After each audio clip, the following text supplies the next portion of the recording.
Hola a todos, mi nombre es Andrés Espejo, alumno de disciplinas personales y colectivas de la maestría en IWO.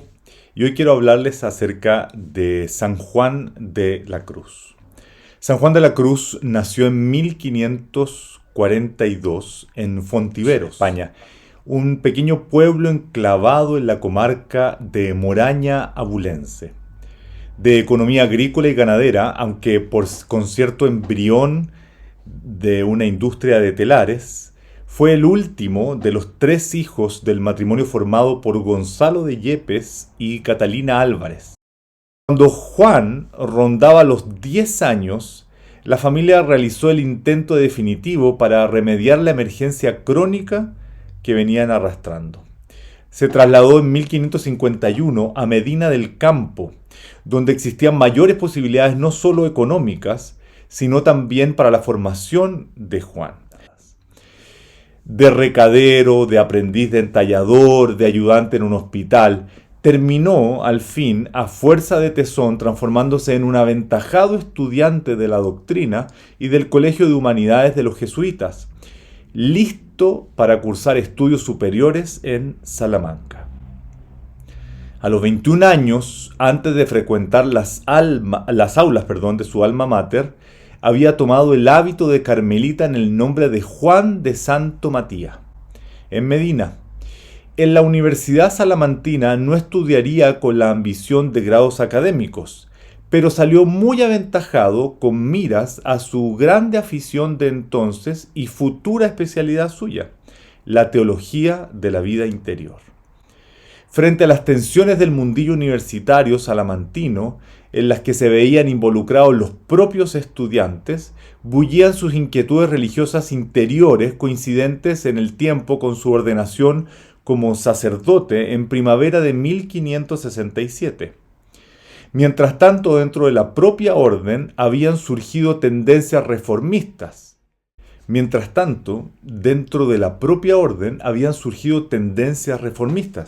Sin embargo, a Fray Juan, en esa fase de inestabilidad espiritual, sus inclinaciones contemplativas parecían impulsarle hacia la cartuja. En medio de la crisis se produce el decisivo encuentro de Juan con Santa Teresa, por allá por el otoño de 1567 en Medina. La madre fundadora le ofreció la alternativa de encauzar sus deseos en el seno de la reforma de la misma orden, en la línea de la restauración de un ideal eremítico contemplativo, entroncado con otros movimientos reformistas de raíz hispana apoyados desde la corte e independientes de Roma. El curso sereno y tranquilo de Juan de la Cruz en la ciudad de Ávila se interrumpió y se torció bruscamente a finales de 1577.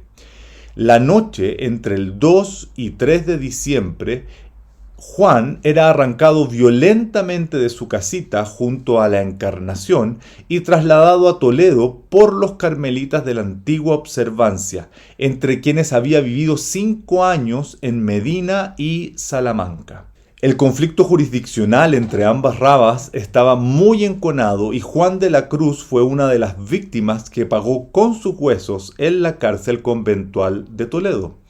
Más de 8 meses pasó en una auténtica mazmorra, entre 4 paredes desnudas, sin espacio vital y sin apenas luz para leer, en absoluta incomunicación y sometido a penitencias y malos tratos. El hambre, el frío primero y el calor después le llevaron al borde de la muerte durante este periodo de claustro y encarcelamiento.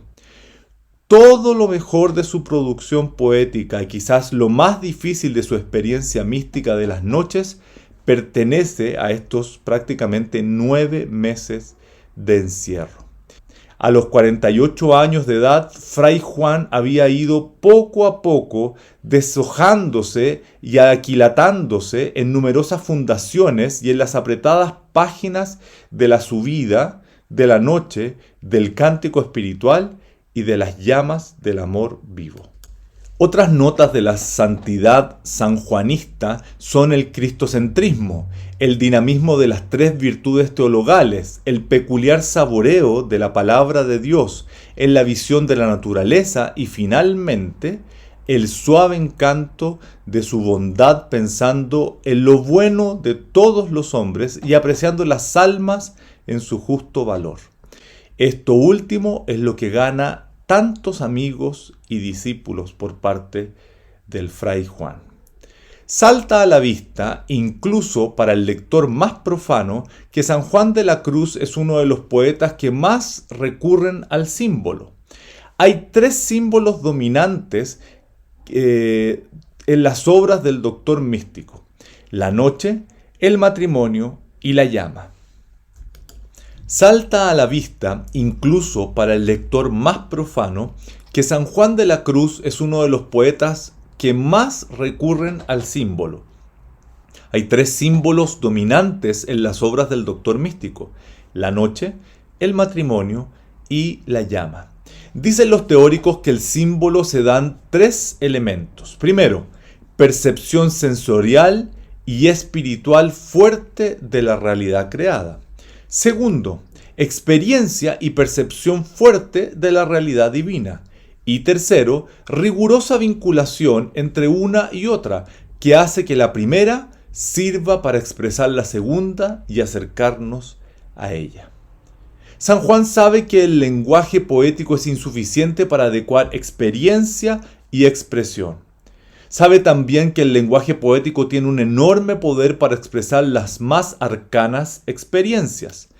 Por eso, se lanza a utilizar con todas sus posibilidades el lenguaje poético en la mística. San Juan de la Cruz eleva la poesía mística a la más íntima y sublime expresión a que ha llegado el misticismo de todos los tiempos. Culminación y superación a la vez de las más diversas corrientes, es cronológicamente el último de los grandes místicos y en él se encuentran agotadas las posibilidades de la poesía religiosa. Incluso humanamente considerado, es una de las voces líricas más puras que jamás hayan existido. En el poeta están el místico, el filósofo, el teólogo, el versificador, el prosista. Aunadas poesía y vida, y siendo la poesía culminación de toda su personalidad, podemos afirmar que cuando compone sus poemas, aunque los cree como poeta, lo hace no como algo aparte de su actividad de religioso carmelita, ni desligado de la intimidad de su vida mística. Sus versos son expresión del sentir de su orden y son, sobre todo, una huella del paso del amado, aunque retenida por la voz del poeta. Aprendizaje y aplicación personal. Aunque no conocía a cabalidad la historia de San Juan de la Cruz, me llamó poderosamente la atención que haya sido perseguido y proscrito por sus convicciones y llevado a un tribunal eclesiástico en donde fue juzgado, sentenciado y encarcelado. Si bien es cierto que este tipo de situaciones no debieran darse en círculos religiosos, no estamos exentos de sufrir persecución por nuestras creencias, algo que fue bien advertido por nuestro Señor Jesucristo al decir: acordaos de la palabra que yo os he dicho, el siervo no es mayor que su Señor, y si a mí me han perseguido, también a vosotros os perseguirán. Si han guardado mi palabra, también guardarán la vuestra. Juan 15, 20. A nivel de provecho personal, la experiencia mística de Juan no aporta mucho al crecimiento espiritual, dadas las características propias de esta práctica espiritual y las circunstancias de encierro y prisión que tuvo que vivir durante meses, que no son frecuentes, gracias a Dios, en nuestros contextos occidentales, no así en otras realidades, en otras latitudes del mundo. Rescato el hecho de que haya aprovechado la oportunidad para desarrollar la faceta de la introspección y la búsqueda de Dios como un objetivo para alcanzar en su tiempo de prisión. Preguntas de reflexión e introspección. ¿Has sido perseguido por tus creencias? ¿Te has visto privado de libertad por mantener tu fe en Jesucristo? En la sociedad en donde te desenvuelves, ¿cuán cercana ves la posibilidad de ser privado o privada de libertad por tu fe? ¿Cómo es la práctica de la oración en tu vida? ¿Oras con frecuencia?